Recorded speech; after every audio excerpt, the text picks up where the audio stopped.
Hi, this is a follow-up video to the R16 review that I did. I've had some questions since then, specifically on recording to the R16 with drums and how to get a good drum sound recording directly to the R16 using the built-in effects in the R16. As just a side note here, the audio you're hearing is actually through the camcorder I'm using. Unfortunately, using all the built-in sounds or built-in effects into the R16, I can't live feed that into the computer so you can hear live what that's sounding like. But what I can do is go back and I'll try to do a follow-up video where you can hear directly recorded into the R16 the onboard effects and the type of drum sound you can get with just this and nothing else. However, as I mentioned in the first video, generally what I do with this is I will record direct to this, but I'll just record everything flat. I'm not really using effects or EQ or anything. I just set the gain levels, and I will take the audio files, dump them into a DAW. Generally, I use Sonar X1. However, the R16 does come with Cubase LE that you can also use, and with that you can go and you can do all of those things in post-production. And the tools that you get out of a DAW are a little bit more robust than what's in here. But the tools are actually pretty good in here, or they're okay, they're usable. So let me briefly describe that, and we'll kind of go through this now. First off, let me say that a lot of things go into getting a good drum sound, and obviously it goes without saying. The first thing is what equipment do you have? What drums are you playing on? You can't play on a CB700 and expect to get a great studio quality drum sound. Generally, what I recommend for most people is more traditional type of wood, say maple, birch, mahogany, or some drum companies like to use a combination of woods in there. Also, the old classic drums, I like to use a poplar in there. So any of those are good. The less expensive brands will maybe use some softer tone woods. Generally with drums, the more the hardwoods are generally preferred. So again, like I said, maple, birch, mahogany, those type of things. Also with the cymbals, again, cymbals aren't cheap. If you're buying cheap cymbals, they're going to sound cheap. Cymbal making is a very expensive process, so kind of goes without saying. But assuming your equipment is good,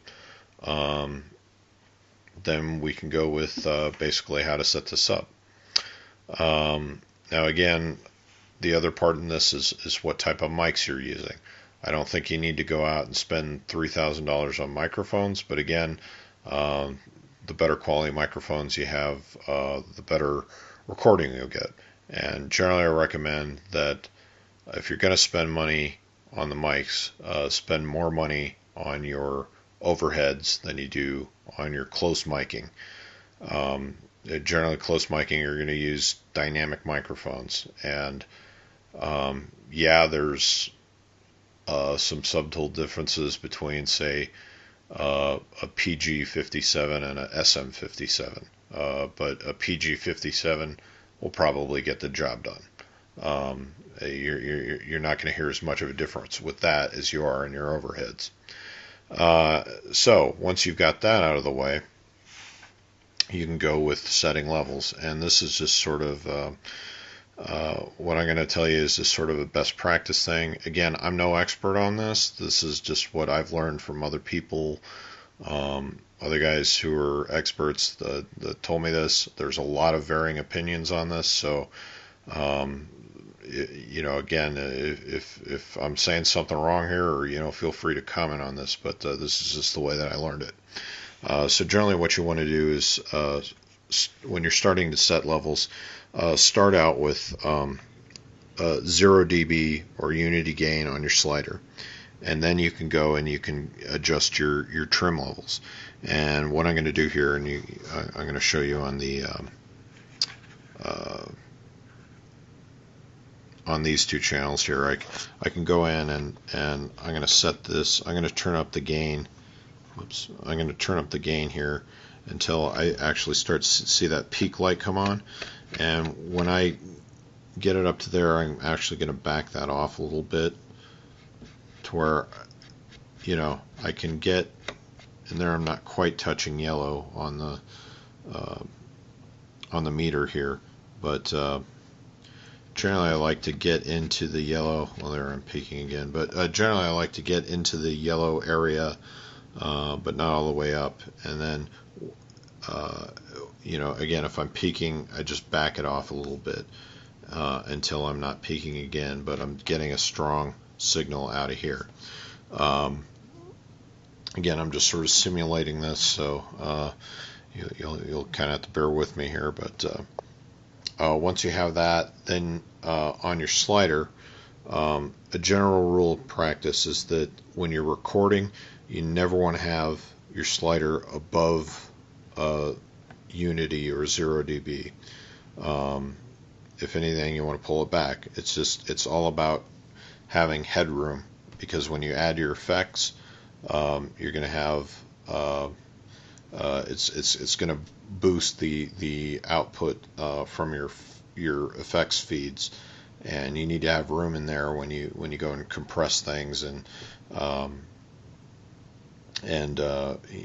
boost certain EQ levels and that sort of thing. You want to have plenty of room to work with so that you don't end up clipping or having distortion. So once you have that set and you're getting a good level, the next thing when we talk about drums, and one of the things I was asked about is specifically was kick drums. With kick drums, and again, this is depending on the style of music you're playing, this varies differently, but generally you want to put a compressor on the kick.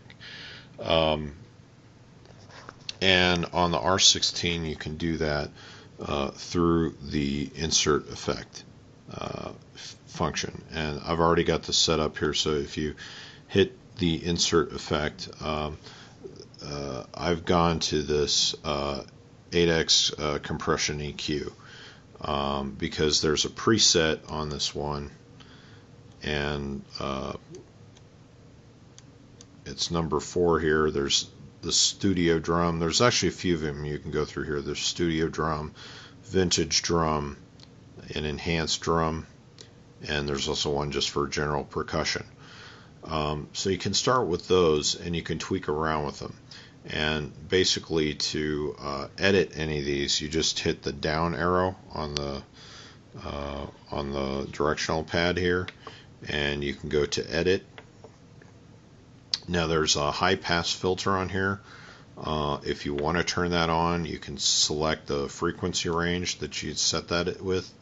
And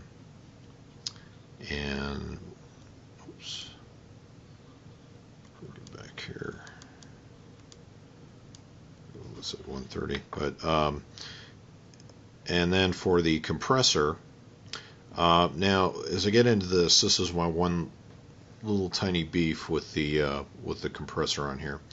First, let me explain the different things here. So the threshold is the level, the volume level at which everything above that is going to be compressed. The next thing is the ratio, and the ratio is just how much how much of the signal is being compressed. And then you have attack, and attack is basically at what point the compressor kicks in. And what's not listed here, because it's a default setting, and I don't know what that is, but normally there is a release on a compressor, and there's not one on this. So again, it's not the best compressor, but it should work for the most part with what you're dealing with. And then level, this is actually what some people call makeup gain. So after you've compressed the signal, you've squashed everything down, you probably want to bring it back up, because you're limiting the dB, and then you need to raise it up to get it back into the mix. And there's also on this one there's a 3-band EQ, and this is just set frequencies. There's a better EQ on this that can actually be accessed through the pan EQ button, which that EQ is parametric. So I want to check out that. But again, you can go through there. You can set this compressor, and then also just to there's also a send return effect button that you can use to get some reverb on. There's several different presets you can choose through here, so you can just kind of figure out which one works for what you're using. And so that's basically it. Now let me go back and to the compressor for a sec here, because this is my one beef with the R16. As I was saying,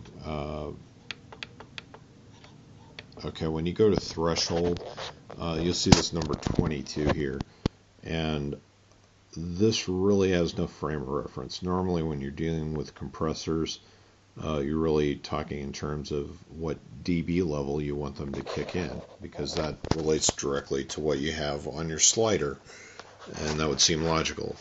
This, they just have a setting between 0 and 50, and if any of you Zoom people are watching, maybe you can explain to me how that makes sense as far as what that relates to, because the other thing, when you have makeup gain or the level meter, that's a setting between 2 and 100. So again, it's one of those things. It's a little out of context. So again, you people at Zoom, if you're listening to this, as a enhancement, I would suggest that you set those in terms of what dB level you're having them kick in at, because that's the way every other compressor that I've seen is set. So again, that's something that you can play around with and see what works for you. So check that out. Hopefully this helps answer some of your questions. And again, if you have any feedback or any other questions, please post them, and I'll try to answer them as quickly as possible. Thanks.